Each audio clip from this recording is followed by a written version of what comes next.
Ever found yourself in a dilemma choosing between a government and a private hospital for a medical emergency? Now that's a predicament many of us have faced, isn't it?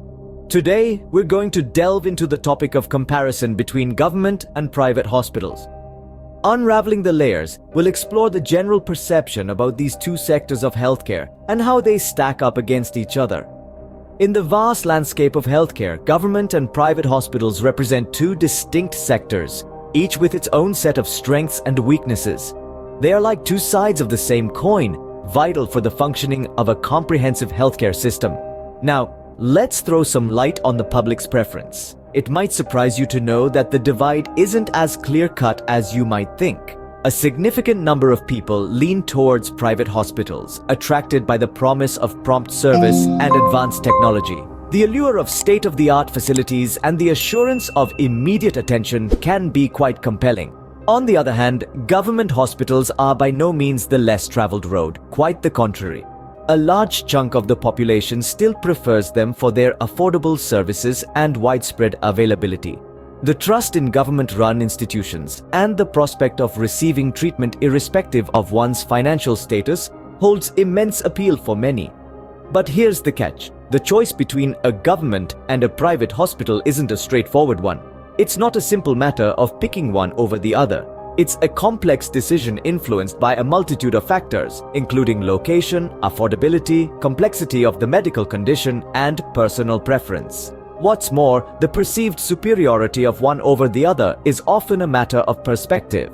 Depending on one's experiences and circumstances, the scales can tip in favor of either. In the end, the choice depends on various factors, doesn't it? As we progress through this discussion, let's keep an open mind and remember that both government and private hospitals play a pivotal role in our healthcare system. Stay tuned as we delve deeper into the advantages of private hospitals in our next segment. Private hospitals are often perceived as the better choice, but what makes them stand out? One of the biggest advantages is the access to state-of-the-art equipment. Private hospitals often have the financial backing to invest in the latest technologies, which can make a significant difference in diagnosis and treatment. This means patients can benefit from advanced medical procedures that may not be available in government hospitals. Another advantage is the presence of highly qualified and specialized doctors. In private hospitals, there's a high likelihood that you will be treated by a specialist in the field relevant to your condition. This can make a world of difference when it comes to receiving accurate diagnoses and appropriate treatments. But it's not just about the hardware or the personnel. It's also about the service. In private hospitals, the service tends to be quicker and more efficient. For instance, the average waiting time in a private hospital is significantly less than in a government hospital. This means that patients can receive treatment promptly, reducing the risk of complications and improving the overall patient experience. Moreover, private hospitals usually offer a higher level of comfort and privacy, with individual rooms and better facilities. They also provide personalized care, which can be particularly important for patients with complex or chronic conditions. It seems like private hospitals have quite a bit to offer, but is the story different in government hospitals? Government hospitals, on the other hand, are often underestimated.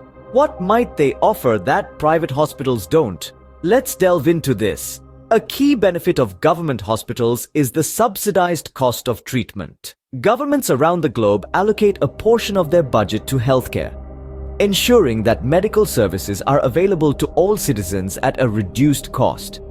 In contrast to private hospitals, where fees can be daunting, the cost-effective nature of government hospitals makes healthcare accessible to everyone. Next up, we have the larger capacity of government hospitals. These facilities are typically designed to accommodate a vast number of patients. This is a significant advantage in times of crisis or outbreaks when the healthcare system can get overwhelmed. Then there's the commitment to serving everyone, regardless of financial status. Government hospitals are duty-bound to provide care to all individuals, rich or poor. This is an essential feature of a just society where healthcare is seen as a fundamental right, not a privilege. To support these points, let's consider some data. Each year, millions upon millions of patients are treated in government hospitals worldwide. This number is a testament to the crucial role these institutions play in global health. So, government hospitals have their own strengths. But what about the weaknesses? No coin is one-sided, and the same applies to our healthcare sectors. As we delve into the disadvantages of both private and government hospitals, it's essential to remember that these are general trends and exceptions exist in both sectors. Let's start with private hospitals. The most notable disadvantage that often comes up is the high costs associated with their services. Private hospitals typically operate on a for-profit basis, and this can sometimes lead to exorbitant fees for procedures and treatments. In fact, a study conducted by the National Institute of Health Research found that patients often pay between 2 to 10 times more for the same treatment in a private hospital compared to a government one. Furthermore, private hospitals may also prioritize profit over patient care in some cases. This can lead to unnecessary tests or procedures being recommended, further driving up the cost for the patient. Now let's turn our attention to government hospitals. One of the most significant downsides here is the long waiting times that patients often have to endure. Government hospitals are usually crowded, leading to extended waiting times for consultations, treatments, and even surgeries. A report by the World Health Organization indicated that in some countries, patients can wait up to 6 months for a necessary surgery in a government hospital. Another disadvantage in government hospitals is the sometimes outdated equipment and facilities. Due to budget constraints and bureaucratic red tape, government hospitals may not have the latest medical technology or the best facilities. This could potentially impact the quality of care received by the patient.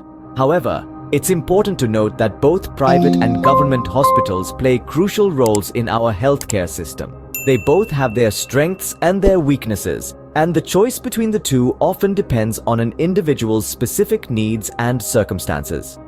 So, both sectors have their strengths and weaknesses. Which one do you think serves your needs best?